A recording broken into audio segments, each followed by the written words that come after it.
In the endless dark of the outer fringe, where even starlight grew thin, a whisper ran through the void, a whisper of extinction.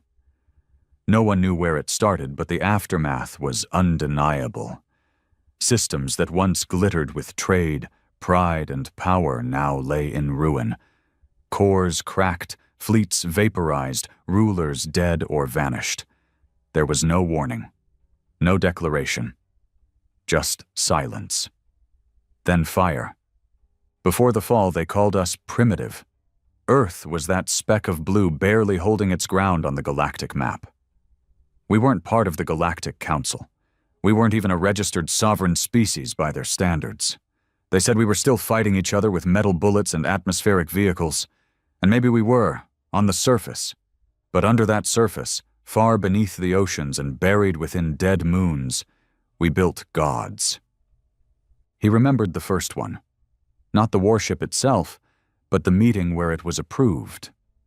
General Tavik wasn't supposed to be there. Just a middle-rank strategic analyst with too many scars and not enough patience. But the old bastard who should have chaired the meeting had a stroke 2 hours before it began. And Tavik, half drunk on recycled air and stress, walked into history. The room was cold, lit in that sterile white-blue glow of classified bunkers. Around him sat the ghosts of Earth's real government, figures whose names never made headlines, whose decisions carved the bones of nations. They didn't speak much, they didn't need to. One of them simply turned the screen around. It showed the prototype, WS-01, World Ship 1. Roughly the size of Neptune, hollowed asteroid core, fused with trillions of tons of synthetic alloys, and a quantum AI core built from stolen Prekthari tech. The kind of thing you don't build unless you plan to rewrite the laws of war. Tavik stared at it for 5 seconds. Then he said the only thing that needed saying, "How many do we have?" That was 23 years ago. Now he stood on the command bridge of WS-07, merciless, orbiting what used to be the Trivan capital. Their planetary defenses were gone, not bypassed, erased. They hadn't even seen it coming. The warship had entered their system behind a solar flare surge, moving silent, its power cores cloaked. When it fired, it didn't launch missiles. It shifted gravity. One command, and the planet cracked open like a boiled egg. Tavik didn't flinch. He didn't cheer. He didn't even blink. Because this was never about vengeance. It was about warning. The Galactic Council had spent decades manipulating lesser species, bullying, enslaving, stripping resources, rewriting cultures to suit their needs. Earth had learned the hard way. The Varnak's purge cost them 13 colonies, 6 billion dead, no sanctions, no justice, just laughter in the council chambers. So humanity disappeared, or so it seemed. They pulled back from trade, collapsed visible infrastructure, let the galaxy believe they were fractured and dying. But underground, beneath false ruins and ice-covered tombs, they built machines meant to reshape destiny. Empires had laughed then, now they begged. Tavik turned to his AI interface, a slim obsidian disk embedded in the command rail. Status of WS-09? Cloaked, positioned above the Delsarai Prime Sun, awaiting ignition. And casualties from the Trivan strike? Planetary loss, 9.3 billion. Fleet loss, 476 capital ships. Resistance, none. He nodded. Broadcast the message. A hologlobe flickered to life behind him, sending a wave through subspace. A transmission, short and brutal, now screamed across every council channel. This is not war, this is reckoning. You hunted us when we were weak. Now you fall in silence, one by one, no mercy, no treaty. Earth does not forget. The message ended. Across the stars, empires trembled. Tavik stood silent, watching the remnants of Trivan burn. He wasn't a hero. He was a reminder. And the reminders were only beginning. They called it the Varnax Purge. Officially, it was never recognized as genocide, no tribunal convened, no apology ever whispered. In the records of the Galactic Council, it was marked simply as a resource reclamation event. But Tavik had been there. Not on the colony itself. He'd been stationed on a patrol ship in the outer Kuiper Belt when the news came in. One of the youngest Earth Fleet officers, still naive enough to believe diplomacy worked, that the Council could be reasoned with. He remembered watching the footage from a Trinarian courier vessel. The sky over Earthlight 7 bloomed red. Orbital platforms melted, children screaming as fusion bombs turned their cities into craters. Entire atmospheres stripped within minutes. The Varnax had claimed that Earthlight had violated galactic mining boundaries, that it was an illegal settlement, built too close to a crystalline harvest zone. They accused humanity of theft, of trespassing. The Council didn't even let Earth respond. They voted, unanimous, sanction Earth, allow the Varnax to enforce compliance. What they really did was hand 6 billion souls over to executioners. Tavik's brother had been there. Ryan, a logistics technician with a smart mouth and hands always covered in grease. He used to send Tavik messages with old Earth jokes and pictures of the makeshift basketball court they'd built out of scrap. The last message Tavik got was audio only, static, panic, fire in the background. We're burning! We're burning! They're not even... Jesus, they're not even talking! Tavik, if you get this, tell Mom! Then silence. That silence lived in Tavik's chest for 23 years. He rose fast after that, joined black projects, said yes to things others were afraid to speak about. He became the kind of man who didn't blink when an empire died, because the universe had taught him something brutal. You either become a monster, or you get eaten by one. So Earth became the monster. Back on WS-07, the aftermath of Trevon played out with eerie calm. The ship's AI, named Vigilant, streamed reports directly into Tavik's neural interface. He barely had to move. Every aspect of the warship was voice-responsive, mentally synced. From the deepest hull drones to the planetary rupture cannons at its core, Tavik was the ship in all but flesh. The rest of the galaxy didn't know the half of it. WS-07 was one of 13. Each war world had a different function, a different weaponized principle. Some used gravitational collapse. Others wielded singularity cannons or entropy fields.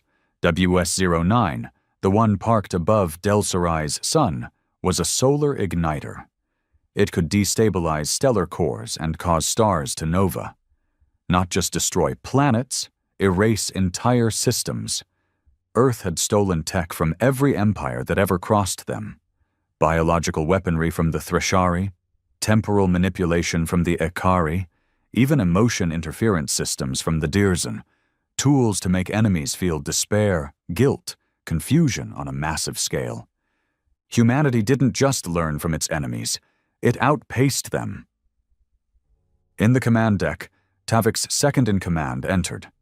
A man named Rendal, grizzled, sharp-eyed, and loyal to a fault. He had once been a weapons engineer, then a rogue operative after his family was vaporized during the Dravik raids. Earth had saved him, or more accurately, given him purpose. "They're panicking," Rendal said, handing Tavik a visual feed. "Council fleets have pulled back from 5 sectors. The Zorath have requested peace talks. The Garuni are abandoning border colonies." Tavik grunted. "Let them run. They'll find no safe harbor." Rendal hesitated. "You sure you want to hit Delsorai next? Their citizens supported Earth. There were protest movements, dissidents." Tavik turned. His eyes were cold. Ice without thaw. "Their government voted for the embargo. Their leaders cheered when the Trinarian embargo cut off our medical colonies. They let 10,000 children die for political clout. He paused. They're next. Silence stretched. Rendell nodded. Understood. They both knew what came next was irreversible. Not just war. Unmaking. Humanity wasn't playing galactic politics anymore. It was sending a message etched in systems-wide extinction. Never touch Earth again. But Tavik wasn't a machine. Behind the steel and silence, there were still pieces of a man. Sometimes they floated up at night. Memories of old Earth sunsets, of riding broken-down bikes with Ryan through ruined suburbs, of laughter before the world turned cold. He never told anyone, but before every strike, he listened to Ryan's last message again. Not for guilt, but for focus. That night, as WS-09's ignition cycle prepared, Tavik stood alone in his private chamber, eyes closed, neural sync offline. Just silence.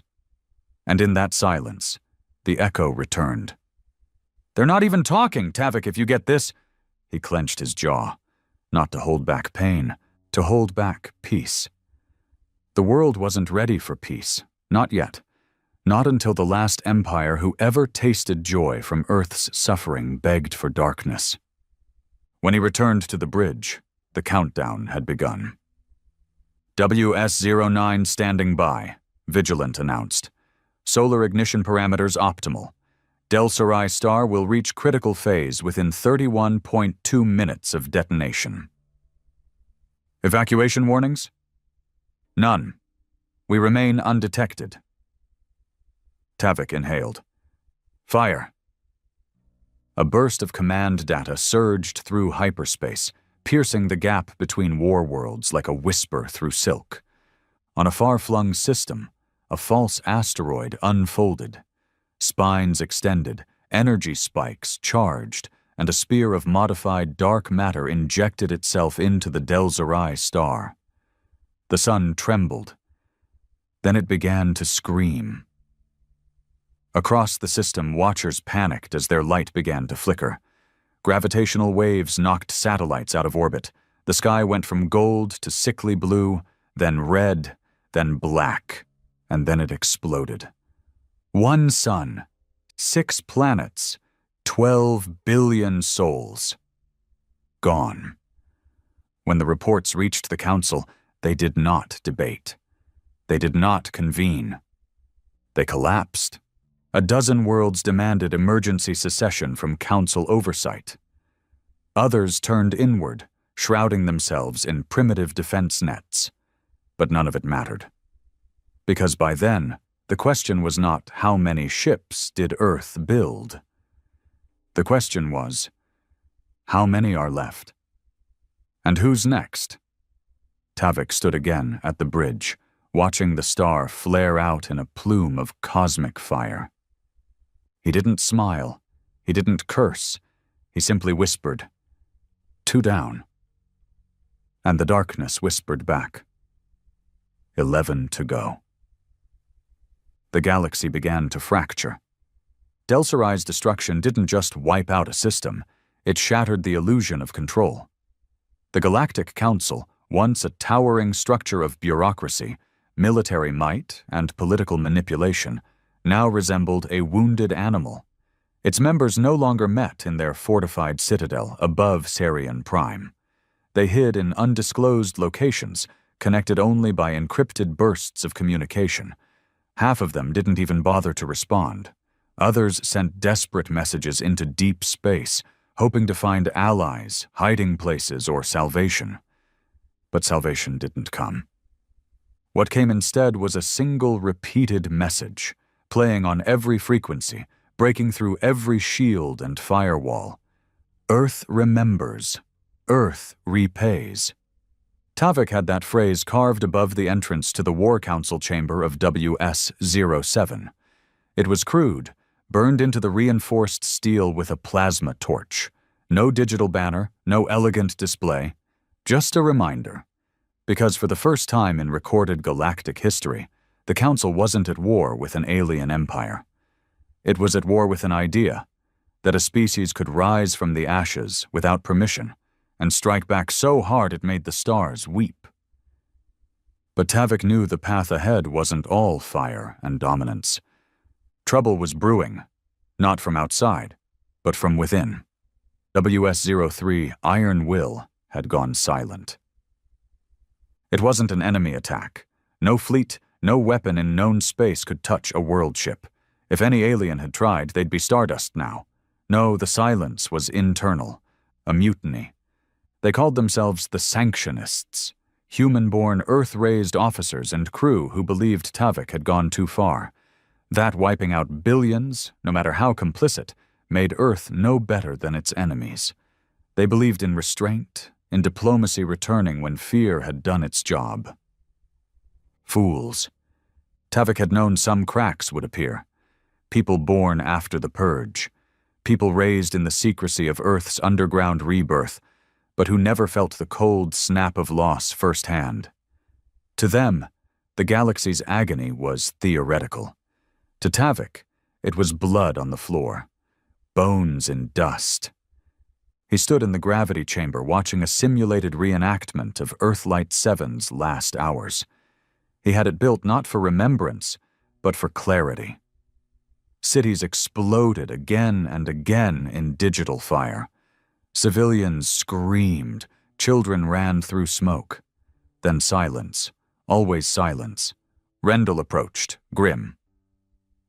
WS-03 has formally broken command protocol. They've disabled their quantum receivers. No uplink, no coordination. Tavik didn't turn. How many support them? Rough estimate, a third of the crew, led by Commander Kellen. Kellen? Tavik's voice darkened. I trained him myself. Rendell gave a short nod. They're calling for a ceasefire, a declaration of strength without genocide. They say you've become the very tyrant Earth vowed to destroy. Tavik finally turned. His face was stone. They didn't live it, Rendell. They read it in files, in bedtime stories. He paused. I want contact re-established. If they refuse, you'll strike one of our own? Tavik looked out at the stars beyond the observation glass.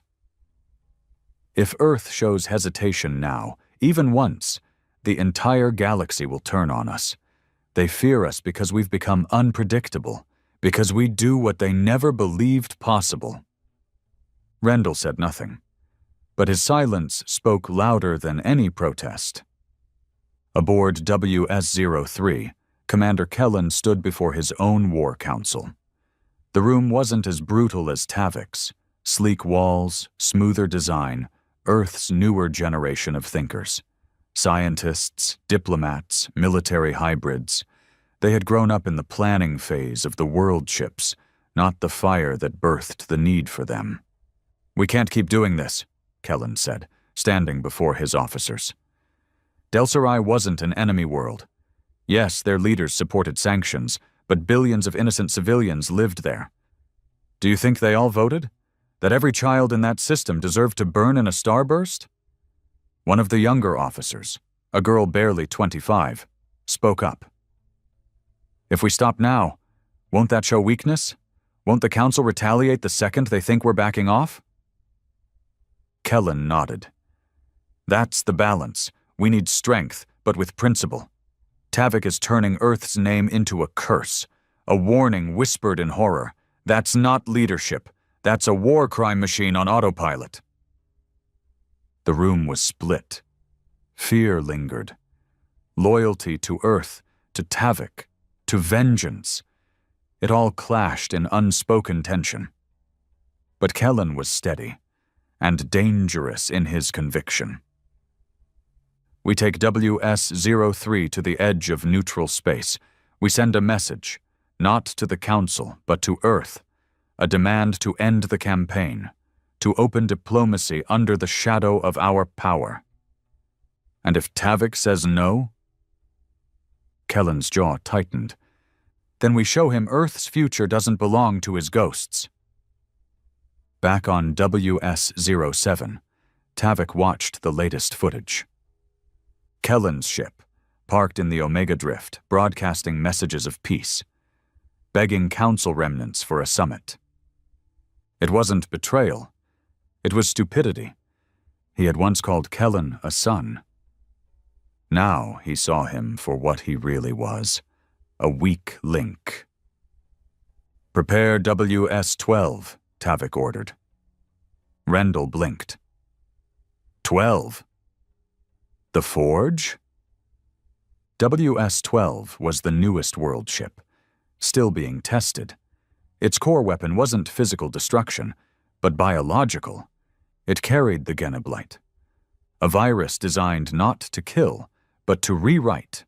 It broke neural patterns in alien species, made them forget who they were, collapsed civilizations from within by scrambling identity, culture, history, a mind wipe on a planetary scale. Tavik didn't want to use it. But he needed the galaxy to understand. If Earth couldn't strike a world ship that went rogue, they were nothing.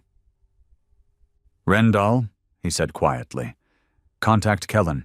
Tell him he has one chance, one dot."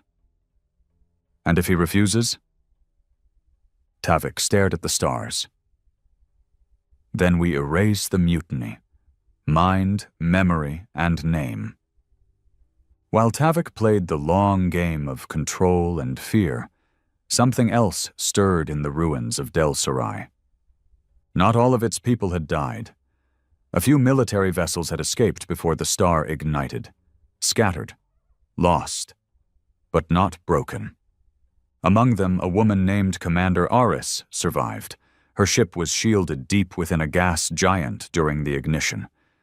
She watched her son die, her family, her home. She blamed Tavik. She also blamed her own leaders.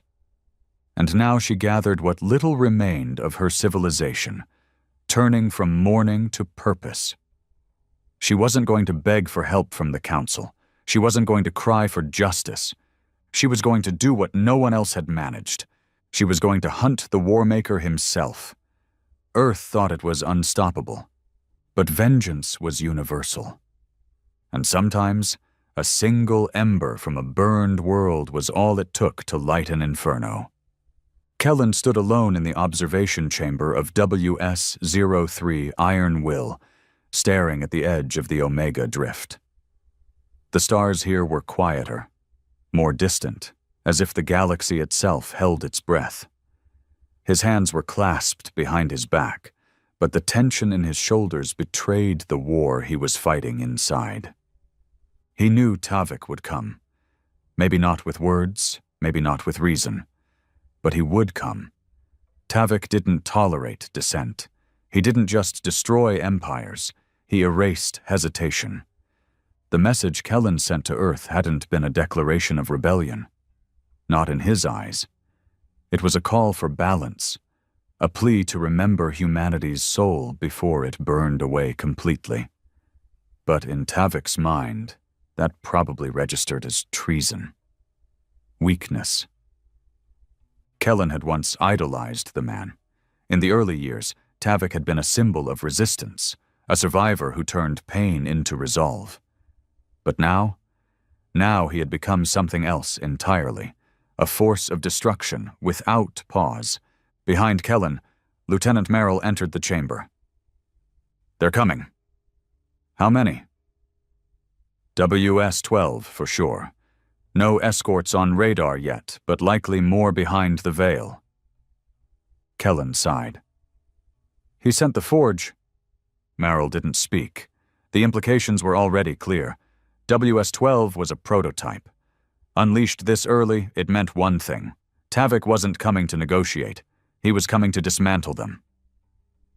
Kellen turned, eyes sharp. "Arm our interceptors. Prep our pulse shields. No one fires unless fired upon." "You think he'll talk?" "No," Kellen said bitterly, "but I have to believe the crew still might."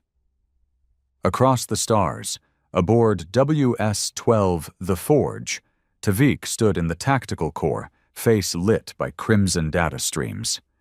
This ship was different. Its walls pulsed with a faint organic sheen, biotech interwoven with synthetic command threads. The Genoblite was alive in a way no weapon should be. Rendell looked disturbed. You really mean to deploy it? If Kellen refuses to fall in line, then yes. There's still a way to bring him back. He's not coming back, Tavik snapped. He made his choice the second he let his conscience speak louder than command. Rendell hesitated. You trained him. You trusted him. And that's why this hurts. But it's also why I won't hesitate. Tavik moved to the deployment terminal. A dark sphere rotated slowly in its stasis shell. The Genoblite, invisible to most sensors but fatal to identity. It wouldn't kill Kellen or his crew. It would erase their history, rewrite their neural paths until they couldn't remember Earth, their mission, even their names. They would be blank slates drifting in space. Not dead. Just gone. Contact WS-03, Tavik ordered. Last warning. The comms crackled to life in WS-03's command bridge. Tavik, Kellen's voice was even. I see you brought the forge.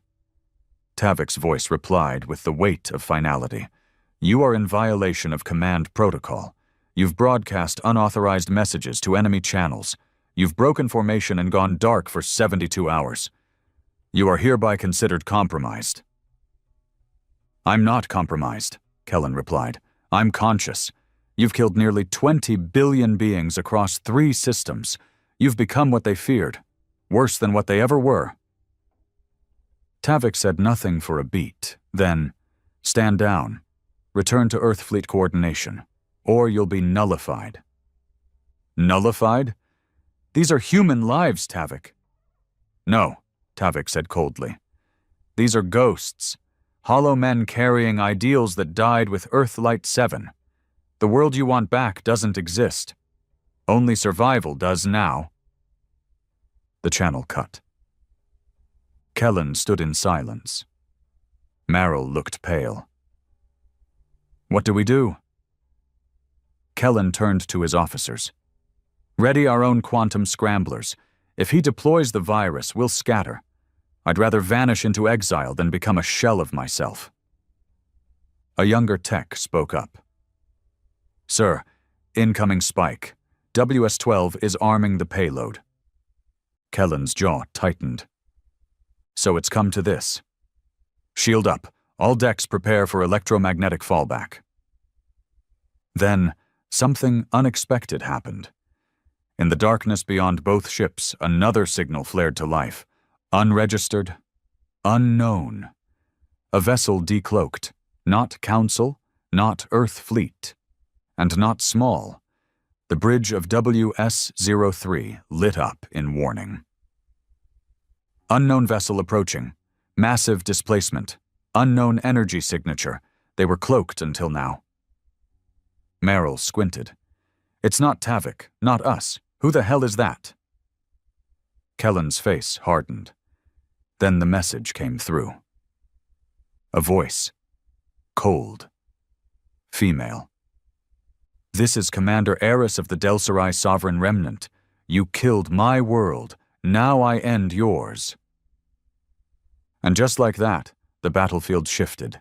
Eris stood aboard her cobbled-together juggernaut, the Ashwaker, built from scraps of Delsarai escape vessels, outlaw tech, black market singularity drives, and raw desperation.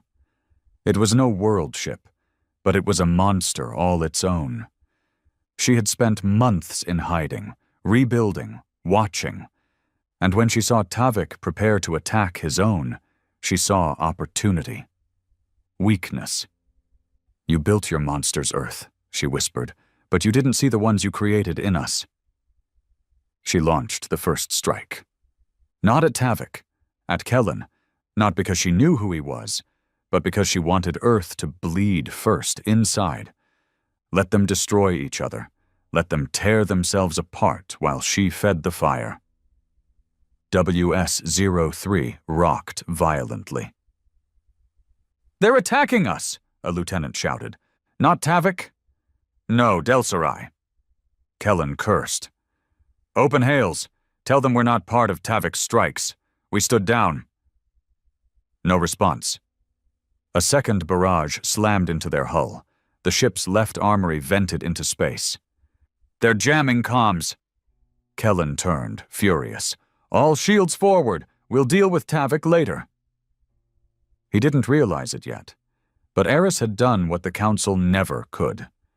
She had made Earth fight itself. On WS-12, Tavik watched the chaos unfold. Kellen's ship under fire. A new enemy entering the field. Part of him felt satisfaction. Let the traitors burn. But another part, buried deep, hardened but not entirely dead, hesitated. Then Rendell said something unexpected. "Sir, we're picking up escape pods." "From who?" WS-03. Civilians, cadets, medical staff. They're abandoning ship. Kellen didn't shield them in time. Tavik's eyes narrowed. And something, some flicker of the man he used to be, moved. "Pull back the forge," he ordered. Rendell stared. "What?" "Pull it back. The Delsarai want blood. Let them take it from someone else." "You're sparing Kellen?" "Number, I'm letting him see what mercy costs." Tavik stepped forward. "Rescue the pods. Only the pods. WS-03 is on its own." In the firestorm of betrayal, vengeance, and ideology, three factions now spun out into chaos. Tavik, the warlord trying to control the monster he forged. Kellen, the idealist, fighting to save what little conscience humanity had left. And Eris, the avenger, burning down the galaxy to soothe her ruin. The stars had never known such silence, or such rage. The silence after the storm was worse than the battle itself. WS-03 drifted, venting plasma from its ruptured dorsal flank. Fires raged through compartments where automated systems had failed. Life support was holding by a thread, and a third of the crew was dead or missing. The rest were either scrambling for control or staring into nothing, paralyzed by the betrayal of an enemy they hadn't expected. Eris's attack hadn't been precise. It was raw vengeance, a hammer blow swung with rage rather than strategy. She didn't want prisoners. She wanted ashes. Kellen sat slumped in the secondary command chair, half his face streaked with soot and blood. Merrill stood next to him, visibly shaken, holding a handheld terminal trying to re-establish contact with their fleet AI. "We lost external sensors. Mainframe's unresponsive." "How many casualties?" Kellen rasped. "Too many. Escape pods made it, though. Tavik pulled them in." That made Kellen pause. "He what?" Merrill nodded. "He didn't fire on us. He held back the forge. Just let the remnants hit us. Then rescued our pods." Kellen blinked through the pain. "No speech? No mercy mission?" "Nope, just watched. Cold as ever." That made it worse somehow. Tavik didn't need to fire a weapon to destroy someone. Sometimes he let the universe do the killing and stood by while it happened. Let them realize what mercy cost. Let it eat them alive. Back on WS-12, Tavik studied the survivors pulled from the pods. Young, scared, some injured. Most didn't understand why their own kind had turned against them. He didn't speak to them directly. He simply watched from behind the observation glass. Rendell approached, holding a datapad. "They're clean, no mutiny connections. Mostly medics, junior techs, a few cadets. No sign of Kellen." Tavik nodded slowly. "Let them recover. Assign them quarters on Deck 14. "You're not sending them back?" Tavik's jaw clenched. There's nothing to send them back to. He stared out at the stars, but they offered no answers. He wanted Earth to be better, Tavik muttered. Didn't realize the galaxy only respects fire. The galaxy was fracturing, and Tavik, once the vanguard of Earth's vengeance, now walked a razor-thin edge between strategic terror and absolute collapse. The warships, though mighty, weren't invincible. They relied on fear, the illusion of unity. But when one warship broke rank and another rogue element like Eris emerged, it signaled to everyone that Earth was not a singular force. It was divided, and in division, even titans bleed. Elsewhere, Eris sat in the command chair of the Ashwaker, fingers trembling, jaw set tight. They'd done it. They'd struck Earth, or at least struck one of its monstrous arms. Her crew, loyal remnants of Del Sarai's shattered defense fleet, sat in stunned silence. They had expected death, martyrdom, not survival. But now, there was blood in the water, and they had lived. "Status?" Eris asked, her voice sharp. "We did damage. WS-03 is still operational but crippled. Their escape pods were intercepted by another Earth warship." Eris clenched her fists. "Let them rescue their own traitors. We made our point." Another officer hesitated. "Ma'am, what if they retaliate? Then we give them more of what they're not ready for." She stood, eyes burning. "We're not just survivors. We're evolution. Earth turned itself into a monster. Fine. Let's become the poison they never see coming." For Eris, this wasn't a single battle. It was recruitment. Across the galaxy, dozens of species still hated Earth, still feared Tavik, still remembered the fires of Trivan and Del Sarai. Aris would find them, unite them, give them something they hadn't had in years, a target they believed they could strike, because Tavik had overplayed his hand.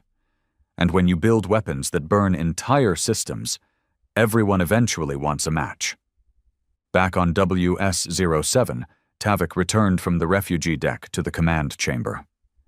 He hadn't spoken to Kellen directly. He didn't need to. Kellen would understand. Letting WS-03 live was the loudest message Tavik could have sent. But something still gnawed at him. For 23 years, Tavik had believed in two truths. Earth was hunted, and only overwhelming power could prevent another purge. But now, staring at the stars that blinked coldly back, another truth took shape.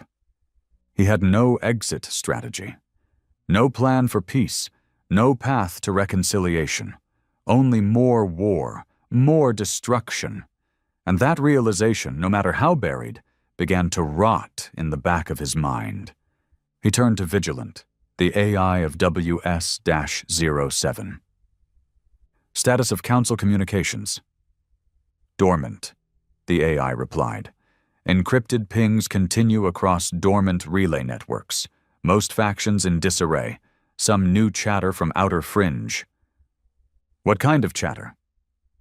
"Unregistered ships, nomadic fleets, unusual unity among scattered remnants." Tavik narrowed his eyes. "Aris." "Yes, possibly coordinating." Tavik stepped forward. "Send a ghost ping, observe only. If she starts building alliances—" "We'll know," the AI finished. Tavik exhaled. He wasn't ready for a second front. But he would be.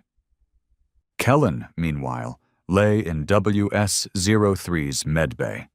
Cracked ribs, burned arm, exhausted. Marl sat beside him. "Orders?" Kellen closed his eyes. "Send a transmission to Tavik. No protest, no justification. Just this.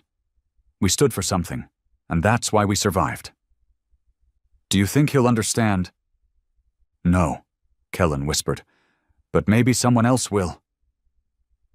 At the same time, in the outskirts of the Vega expanse, a council remnant received a strange signal.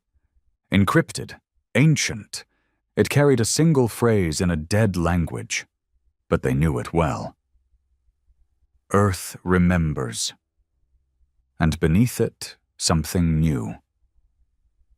But Earth is not alone anymore. The Vega expanse was once a graveyard, empty systems left behind by civilizations too weak to matter. Now it was waking up. Eris stood at the center of a massive orbital hangar cobbled together from wreckage and stolen tech. Behind her, the Ashwaker floated like a predator at rest. Before her were delegates from 12 shattered worlds. They weren't diplomats. They were warlords, insurgents, defectors, and survivors. The kind of people who had watched their homes vanish under Earth's new war doctrine. They didn't trust each other, but they hated Tavik more. Aris raised a hand, and the room quieted. You've all seen what Earth has become. You watched Trevon fall. You saw Delcerai's son die. Some of you were Council sympathizers. Others were rebels before Earth even lifted its first warship. But now we're all the same. She walked forward, her voice sharp and cold. You think Tavik is invincible? He's not. I crippled one of his warships with half the weapons you have in this room, and the rest? They're divided. Earth is no longer united. It's tearing itself apart. A grizzled Tharn warlord snarled. Even divided, they could erase this system in seconds. They could, Aris admitted, but they won't. Why? She smiled. Because they've lost the why.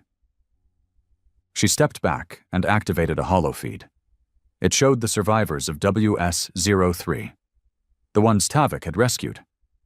Their faces, young, human, afraid, disillusioned, spread across the screen. They didn't fight. They didn't retaliate. They were spared, not out of mercy, out of uncertainty. Aris turned to the room. Earth's greatest weapon is Tavik, but Tavik is alone. The room buzzed with unease. Someone whispered, "Then we don't fight Earth. We fight him." Exactly, Aris said, and just like that, a coalition was born. Not of heroes, but of monsters with a common enemy. Tavik stood in WS-07's central chamber, watching encrypted feeds roll across the tactical board. His network of ghost satellites was intercepting the first solid signs of coordinated resistance. Multiple species, unified protocols. One name repeated over and over. Aris! He leaned forward, silent. Rendell entered behind him. You saw it? Yes. She's forming something. A movement, Tavik said quietly, and she's smart. She's not attacking directly. She's turning others against us, against me. Rendell approached slowly. We still have overwhelming force. Force doesn't matter if fear fades. Tavik knew this moment would come. Every empire in history overplayed its hand eventually. He had gambled on fear being enough to buy Earth safety. Now fear was thinning, and doubt was spreading like cracks in hull metal. Even his own crew noticed. He'd caught whispers, officers exchanging glances, crew members questioning the silence from Earth Command. Not all of Earth's leadership had survived the Great Retreat underground, and those who had were fragmented, arguing in hidden bunkers about Tavik's methods. Some called him savior. Others whispered a word far more dangerous. Liability. WS-03 drifted in orbit above a dead moon for emergency repairs. The crew had patched the worst damage. Kellen was back on his feet, though still leaning on a cane from a fractured hip. The scars from Aris's assault ran deeper than flesh. The internal monitors were back online, and what they saw shocked them. Footage of Eris's speech in the Vega expanse had gone viral, not just in alien networks, but in hidden Earth fleet circles. The phrase that kept repeating, "Tavik is not Earth." Kellen stared at the screen, silent. Meryl sat nearby, reading messages intercepted from Council remnants. "They're organizing around her," she said. "She did what we didn't," Kellen replied. "She made people believe." Meryl gave him a look. "They're already calling you the Ghost Commander, the one who stood up to Tavik and lived." Kellen gave a tired chuckle. "That's generous. I didn't stand up. I got wrecked." "But you refused to kill." Kellen's smile faded. "I didn't refuse because of mercy. I refused because I thought someone had to remember what we were." He stood slowly. The pain was manageable. "Record a message," he said. "To who?" "To Earth and to the galaxy." The transmission spread like wildfire. Kellen, standing in his torn officer's coat, face bruised but voice steady. He didn't beg for peace. He didn't apologize. He simply said, "We were supposed to be better. We rose from ruin not to burn others, but to protect ourselves. Somewhere along the way we forgot that difference. I fought with Tavik. I believed in him. He saved us from extinction. But now he's writing our extinction into the stars, one world at a time. Earth is not one man. We're not warships. We're not fear. If Tavik hears this, I say this as someone who once followed him without question. Stand down. Let us rebuild. Or you'll burn away everything you swore to protect." The message was short, but its weight was undeniable. Tavik saw it. He watched it twice. Then turned the screen off. Rendell waited. "He's become a symbol." Tavik nodded. "He's become a problem." "You could kill him." "I could," Tavik said, "but I won't." "Why?" Tavik turned, and for the first time his voice cracked, not with emotion, but with gravity. "Because if I kill him now, I prove him right." In the cold beyond known space, Aris watched the message too. Her war council was already debating. "He's a weakling. No, he's leverage. Too soft to survive." Aris raised a hand. "Let him speak." They paused. "He's not our enemy," she said. "He's the bridge." "Between what?" Aris turned to them. "Between Tavik and the end of Earth's control." In bunkers deep beneath Earth's crust, the surviving remnants of its real leadership, scientists, strategists, shadow politicians, met in emergency conference. One man stood, watching the same broadcast. He was old, gaunt, a name no one had spoken aloud in a decade. He turned to his council and said only one thing: "Recall Tavik." The room fell silent, and the future began to bend. The recall message came through a forgotten protocol, one Tavik hadn't seen in 15 years. It was buried in the neural systems of WS-07, accessed only through a private encryption key known to a dozen people on Earth, 11 of whom were supposed to be dead. But one survived. And his voice, low and precise, cracked through Tavik's command console like a ghost dragging its nails across his brain stem. Tavik stared at the message. He didn't move, didn't blink. The seal on the transmission, the triple helix spiral of Earth's true authority, not the showboat governments or puppet generals, confirmed it was real. Someone above him had resurfaced, and they were pulling the plug. Rendell stood behind him, watching the screen flicker. "They're recalling you. They're daring me." "You'll disobey?" Rendell asked, quiet. Tavik looked away. I gave them 23 years of loyalty. I saved them from extinction. When the Council came for our blood, they hid. I fought. I built the thing that kept Earth alive. Rendell didn't argue, but the silence between them said enough. Tavik's grip tightened. I'll return, he said finally. But on my terms. Back on WS-03, the crew watched Earth's recall order like it was an act of divine intervention. Some cheered, others were cautious. Kellen didn't cheer at all. He sat in the auxiliary chamber, watching Maril replay the message. He's going back, she said. Maybe they'll lock him up. Maybe they'll strip the warships. Kellen didn't answer. You don't believe it? I believe in politics, Kellen said, and I believe they'll leash him, for now. But Tavik isn't a soldier anymore. He's a belief, a momentum. He leaned forward. And momentum doesn't stop because someone tells it to. He stood slowly and turned to her. We're leaving orbit. Where? To Vega Expanse. To Eris? Yes. Maril stiffened. You think she'll listen?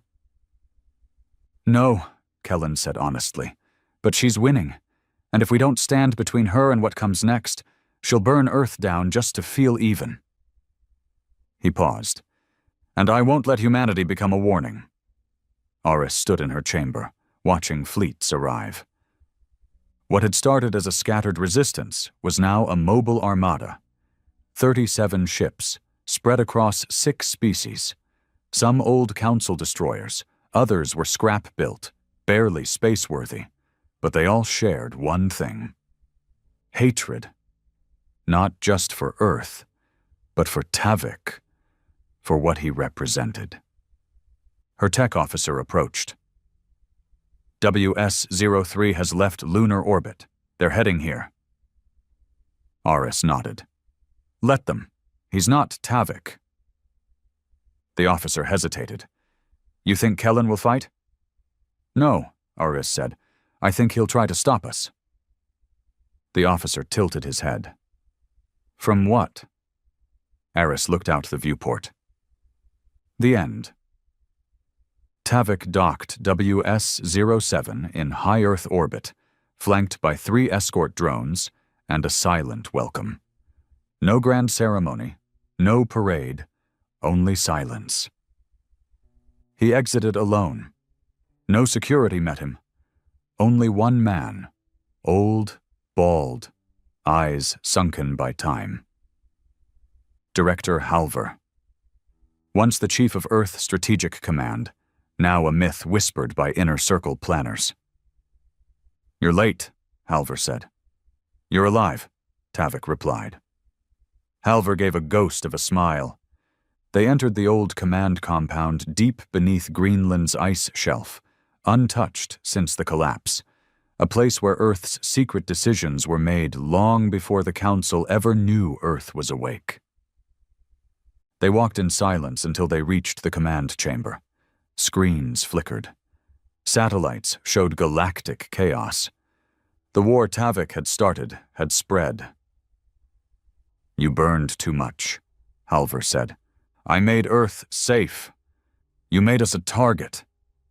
I made us untouchable, Tavik snapped. You made yourself a god, Halver said calmly, and now your worshippers are leaving. Tavik turned away, jaw locked. Halver continued. Eris is no longer just a threat. She's a figurehead. Your enemies now have structure. Kellen gave them conscience. Eris gave them fire. Tavik clenched his fists. And what does Earth want?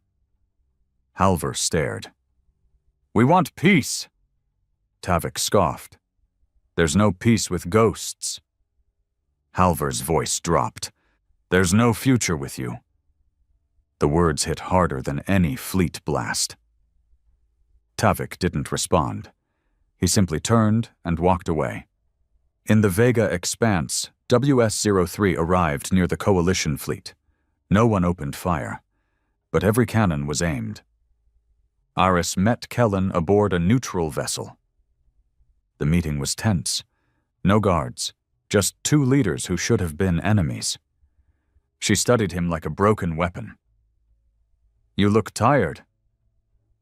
"I am," Kellen said. "You?" "I sleep just fine," Aris replied. "Guilt doesn't live in people like me." Kellen didn't rise to the bait. "I didn't come to fight you." "Then why?" "To stop you." Aris laughed bitterly. "Stop me from what? Getting justice? I watched my family burn, my planet die, Earth killed gods. I'm just killing soldiers." Kellen shook his head. "Number, you're building an empire of revenge, and the moment you fire on Earth, you become what Tavik became." Aris leaned in. "I'm fine with that." "I'm not." He pulled out a tablet, played a video. Tavik, back on Earth. Silent. Leashed. Not a hero. Not a martyr. Just a man at the edge of his myth. Aris watched, expression unreadable, then said, "So what now?" Kellen looked her dead in the eyes. "We stop writing history in fire." The Coalition Council met that night. Aris stood before them. "Kellen thinks we stop here, that we let Earth live, that we call this a win." Murmurs, some angry, some uncertain. She raised a hand. "I say no." More murmurs. "I say Earth pays for every world it burned, for Trivian, for Del Sarai, for the children who never got a chance." Then a pause. "But—" Silence. "If we kill Earth now, we kill any chance of meaning. Tavik dies a martyr, a symbol of strength. Kellen dies a fool. We become monsters." Her voice softened. "We can stop." "Will you?" someone asked. Aris looked out the viewport. The stars blinked, watching. "I don't know." Back on Earth, Tavik sat alone in the observation chamber of WS-07. Stripped of rank, but not of purpose, he stared at the stars he once commanded, and whispered, "They still need me." The sky above Earth hadn't changed in 23 years. Still the same sun, the same pale moon, the same stars that stared down, cold and distant, on a planet that once begged the galaxy to notice it. And now wished the galaxy would forget. But on this day, something new hovered just beyond the mesosphere. A fleet.